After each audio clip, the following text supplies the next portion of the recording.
In this episode of Safe House, we're going to be digging in on leadership. Are you looking for a leader? Are you looking to be led? Do you think you want to be led and you're really not ready to be led? Right. Those are good questions. Do you think you're a leader and you're really not a leader? Right. We're going to explore all of the aspects of leadership, and specifically, we're really going to explore what God has to say about leadership. And if you want to learn about that, stay tuned, and we will be right back.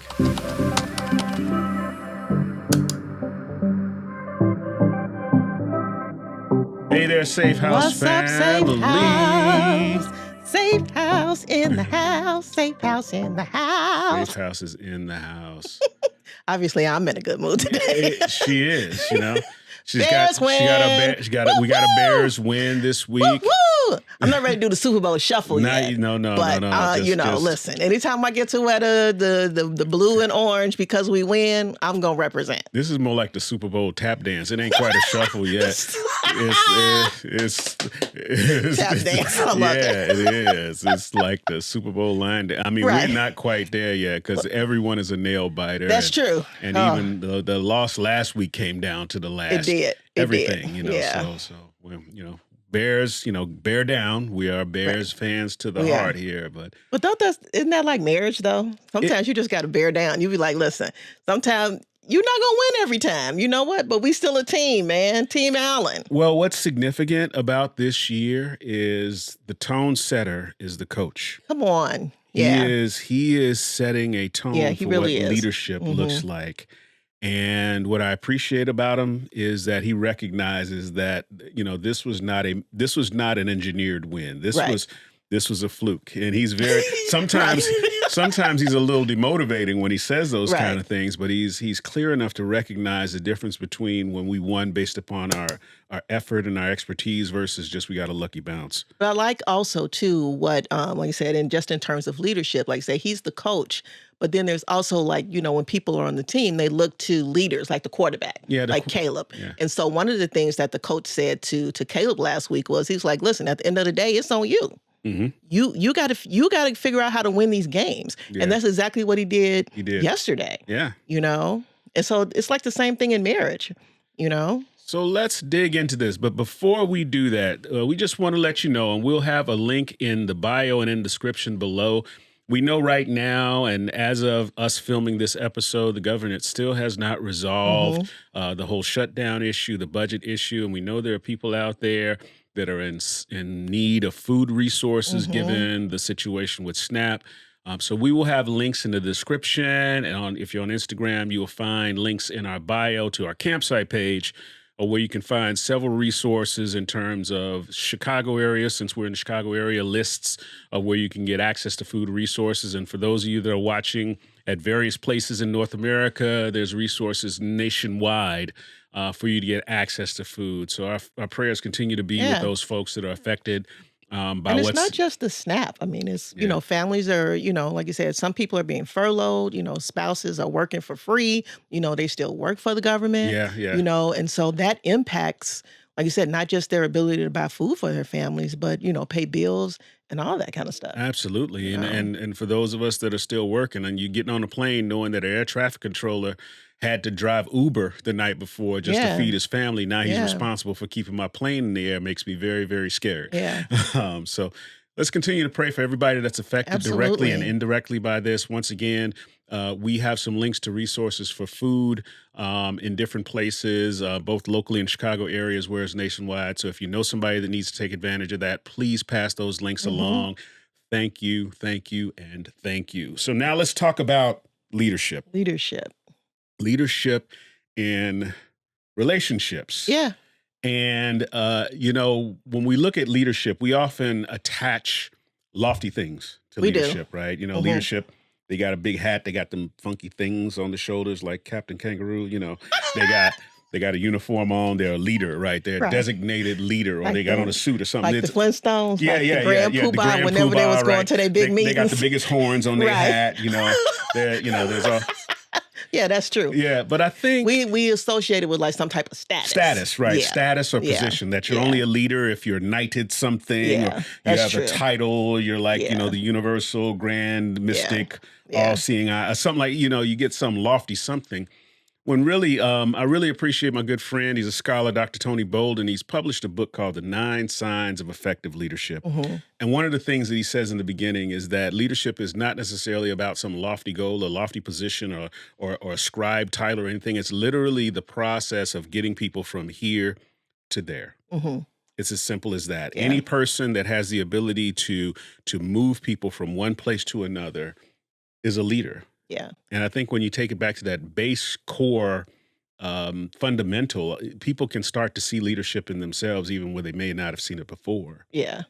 And too, even like what you said is like not about lofty titles, because like you said, when you're in a relationship, it's like we're boyfriend, girlfriend, and so like you said, there's still some leadership that goes on, like getting us from here to there. Like once we decide we want to get married, now decisions have to be made. Yeah. And so there's one person that's going to influence this process on how that's going to work, how quickly it's going to happen, or whatever. And then the other person is really just kind of trusting that, okay, if this is what we're doing, then they're kind of like, okay with that process.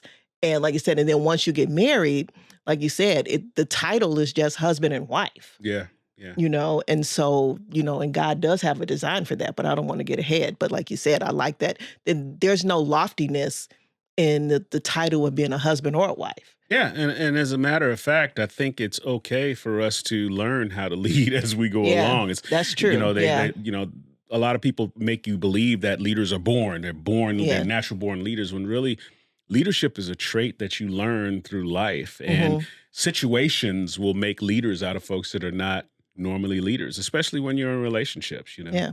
And I like, kind of like what you said, like even when you were introducing it, because I'm thinking back, like even when we were dating, like I said, I like that we're having these conversations because I promise you I wasn't thinking about leadership. Right. I just wasn't like I just like you. Right. We just like each other. Right. But I could tell you there's probably different classes of people out here, and here we're in the cheat code section for the singles out here that are looking for people. There's different classes of people out there. I'm sure people that are not as churched, right? Right. They're probably not using leader language when they're looking for a spouse, right? They just, hey, he or she is cute. Right. They got a nice figure, nice shape. They have a presence. They have, appeal or whatever have you. I think on the church side, I think the church ladies are, when they're looking for a man, they're going to use leader language, right? He has to lead a prophet, priest, and king of my household. That is true. He's got to be he's got to be my covering, right? That is true. Now, that is true. That's true. So you'll find that is different language. It's different language, right? And I think they all mean the same thing. But what does that really mean? So if you're asking for a covering, are you really prepared to be covered, right? Because if you're designing how a leader should lead you, who's really doing the leading? It's like I don't know why you got to say it like that, but I mean it's real talk. Well, you've already designed the here and the there, right? Yeah. And now you're just telling the person how to do it. Then right.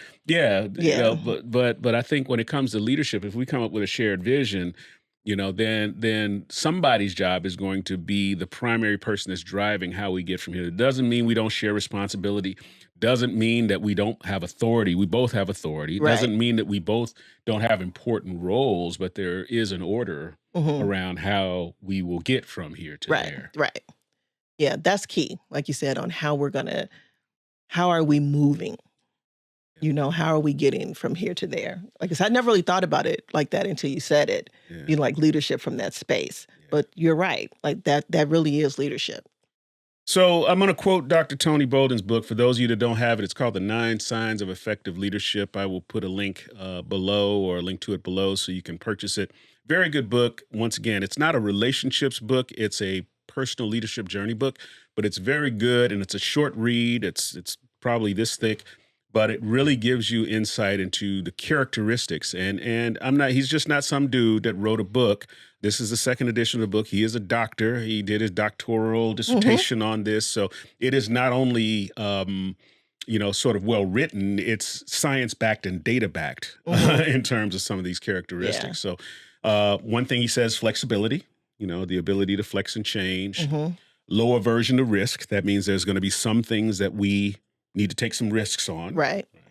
Needs to be knowledgeable, right? Mm-hmm. So, knowledge implies that the person likes to learn, which we'll get to later. Mm-hmm. Visionary. That means they have some view of the future. They have to be able to visualize there in order to get us from here to there, right? Resilient to change. If we're moving from here to there, we're going to be in a different position. True. Right? So they have to be resilient to the change that comes along, the different behaviors, the different things that we got to do. Strategic. Okay, as we're going along, we're going to do different things. We're going to learn different things. We need to prepare for those things. Mm-hmm. Communicator. They need to be able to talk about what they're thinking about. Mm-hmm. Motivator. Hey, baby, we can do this. We're going to make it. And then a learner. Yeah. So those are kind of the 9 characteristics that he lays out. So now that is from, once again, a sort of a scientific and sort of I wouldn't say secular, but at least a corporate point of view. Mm-hmm. What does God have to say about it? When God looks at leadership, he looks at your ability to serve and humility. And so, and when I say serve, that means we have to be able to serve each other. Yeah. So that influence, if I'm influencing you, I now have to be able to ask myself the question, how is that serving you? Not just me, because sometimes our leadership can be self-serving. Yep. But when you're married, before I even bring anything to you, I should be able to ask that question to say, how is this going to serve you? How is this going to serve us? It can never be about how is this going to serve me? You see what I'm saying? Oh, that's how it works in marriage, because that's what Jesus modeled. Yeah, and I like what you laid out there because, and I use the phrase to describe this, people often lead from the inside out rather than leading from the outside in. And you see this, and it's I don't think people do it with bad intentions, but they look up and their internal desires are driving where we're going more than the needs of the people we're leading. Absolutely. Right. And you see it not just in relationships, because we're trained this way. You see it a lot in corporate America. You see it in some churches. Absolutely. You have some ministries that are more caught up in their platforms than they are about the communities they're serving, right? Yeah. And so it's sort of an unfortunate and unintended side effect of us trying to lead to someplace. But once again, it's very clear that what you described from the word, that God really wants us to lead from the outside in. Yeah, he does. Really look at, where we're going. How am I serving the people that I'm leading? How am I responsible for the people? And what's my obligation to them to fulfill their need? How do I empower them to get through this change? And then really the internal needs sort of become secondary. Right. Because that's the way God created. Like I said, that's how it is. It's like when you're single, everything is about you. And so, like you said, how do I turn that switch off and now make the switch more about you than I make it about me? And that also requires sacrifice. Yeah. So when we're talking about how God sees leadership, it requires, like I said, it requires sacrifice, it requires humility, and it requires me not wanting to be first all the time. So that's interesting. So for the folks that are single and in a relationship, if you're finding you're with an individual that in every instance and in everything that they want to do in every program always sort of comes back to what they want to do, I'd start to wonder, are you setting yourself up to be frustrated by someone who's led internally versus externally? Because I would think that as you are interviewing prospective suitors that may take your hand, a good indicator is them asking you, where do you want to be in your life's journey? Right? That's real talk. Where do you see yourself going? Right. And even if you say, what does that person even offer? Say, man, I know some people that may be able to help you with that. Or I know a person that has experience with that. Those are usually indicators that they're about you becoming your best self. Right. Because I was going to say too, I don't, like in one of the things that when you were listing all of the qualities of being a leader, to me, another quality of being a leader is a person who can develop you. Yeah. And so once again, like you said, asking those questions about, okay, what do you want to do? Yeah. And so kind of like, well, so it was so like when you want to go back to school. Yeah. Yeah. Okay. That was a sacrifice for our family. Yeah. Yeah. I knew you wanted to go back to school. And so it was like, so we talked about it, and I was like, okay, well, for this time, it took, well, how long did it take? Like 2-3 years? Actually, it was more like 6 because big because I finished my bachelor's degree and then I went back for a graduate degree, right? Yeah. And you were pretty much a single parent. Right, pretty much. During that whole period. Yeah, I may have been working or whatever have you, but in terms of emotional availability for events, for the kids, doing things and all that kind of stuff, even taking vacations was hard because we'd go on vacation, but I'd be in the hotel room doing assignments. And so to that point, I was taking the lead on raising the kids. Yeah. Not that you still weren't a part of what they were doing and I still wasn't checking in with you, but for those 6 years, it was, we talked about that. Okay, you're going to have to take the lead on being the for real, like primary caregiver for the kids, for the kids. And so, but once again, like you said, I had to decide to be like, we had to decide together, how does this serve us both? Yeah. How does this serve our family? Correct. Where is this going to take us? Right. So with you now having a master's degree, it's taken us a lot further than where we were when we first had Hannah. Yeah. And it was like 20-something years ago. Correct. So that was, and I know you talked about low aversion to risk. Yeah. It was a risk. It was a risk. It was a risk. Yeah. Well, we took several risks, right? So that was one risk, sort of like, okay, we're going to shut it down while I go back to school. Yeah. We opened up a business, right? Yeah, absolutely. Yeah. And that's a big risk, right? Because there's no safety net of salary or any of those things.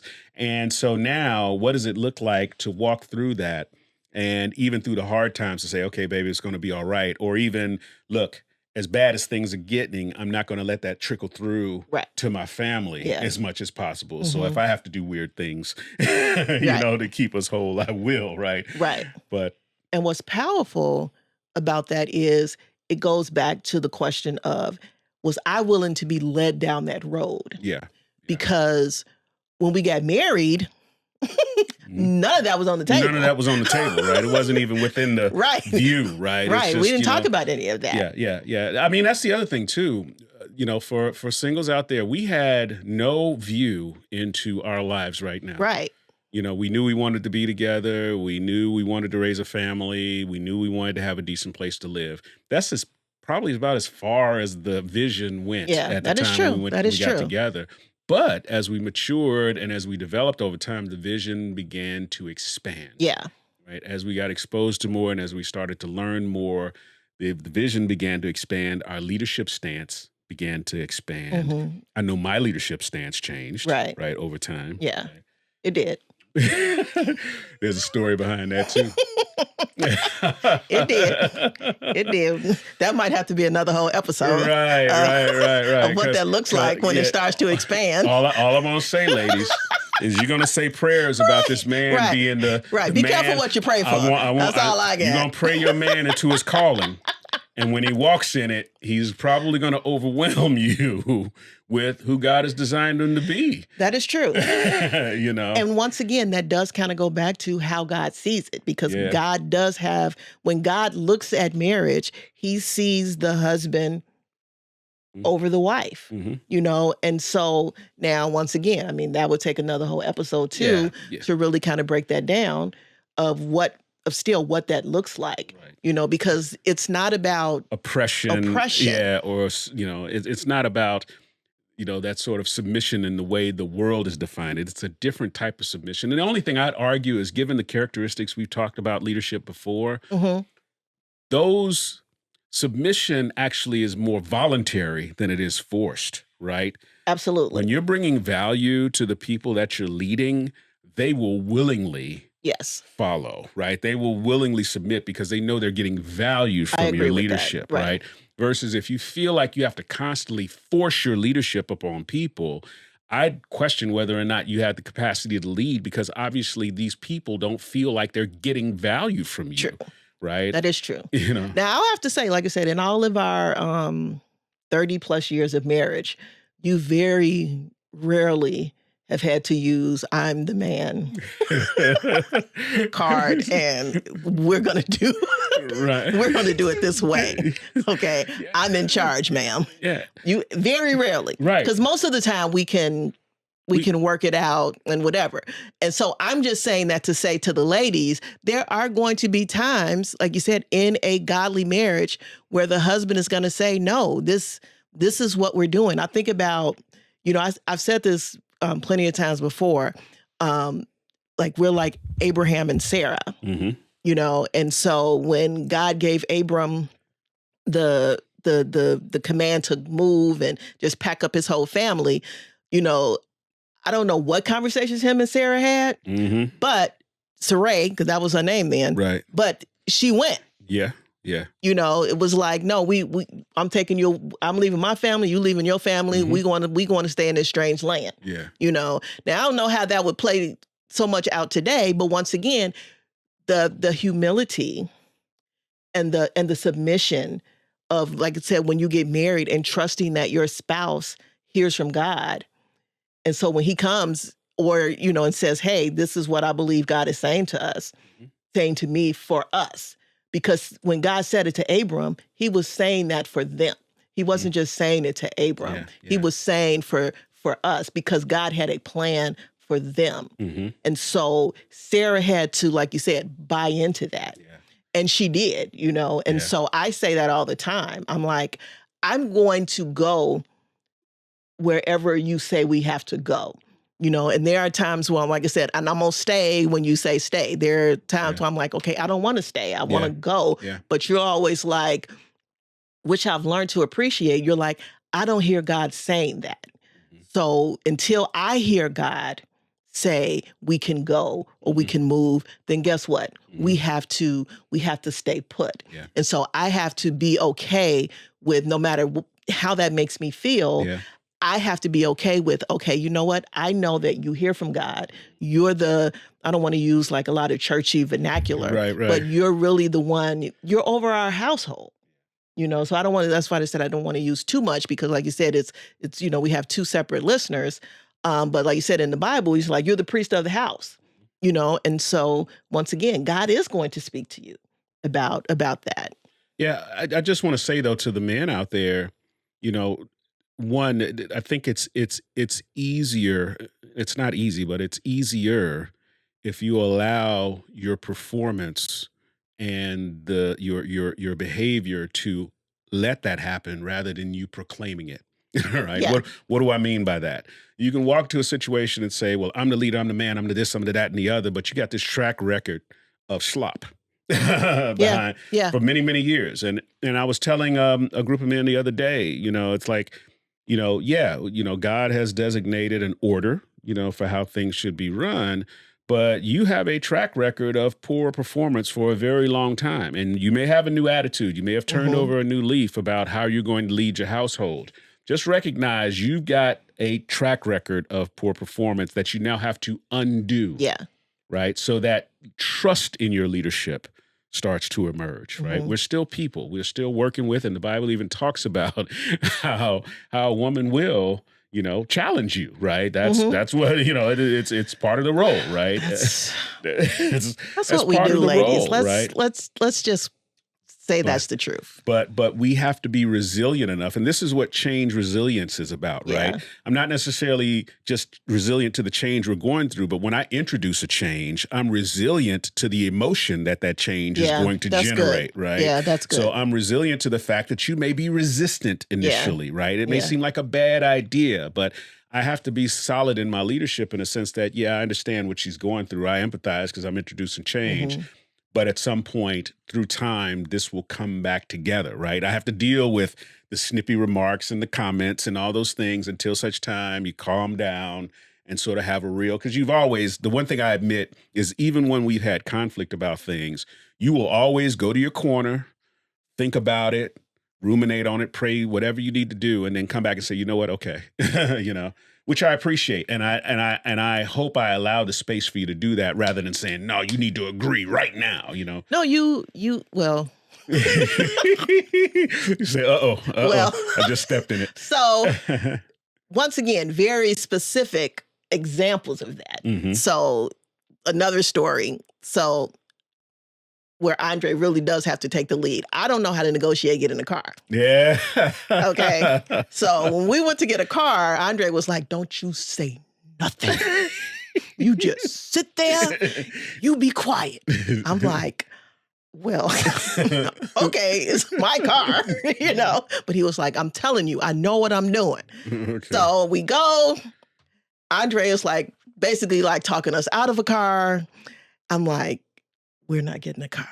We're not. But I listened to what he said, even though everything on the inside of me was like, dude, you're asking for all of this stuff and we're not getting the car. And you specifically, and I keep hearing you, so you say, don't say anything.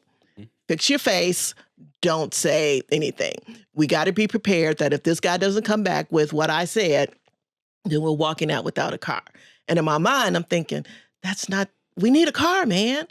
But I had to trust that he's better at negotiating than me. I've had like 3 cars since then. Mm-hmm, mm-hmm. Following that rule. Now, some women would get upset when your man say, don't say nothing, be quiet, let me handle this, you know, because it seems like on the front end, it's offensive. Or it's controlling. It's controlling. Yeah, that's the word I wanted to say. Yeah, it's controlling. Yeah. You know, sometimes you just got to let your man control the situation. He knows what he's doing. Well, yeah, and with every one of those cars, you got way more features than you expected. You got sunroofs and stereos and heated seats and extros and free oil changes. Something happens when you submit. Yeah. That's real talk. But once again, now you like, go ahead, go on in there. I don't say nothing. You know what I'm saying? I'm like, I just sit back with my legs crossed. So I'm like, if anything, she's a cheerleader. We ain't taking that mess. Right. Yeah, send that deal back. Right. Andre's like, whoa. Now I told you to be quiet, remember? Now you're doing too much. No.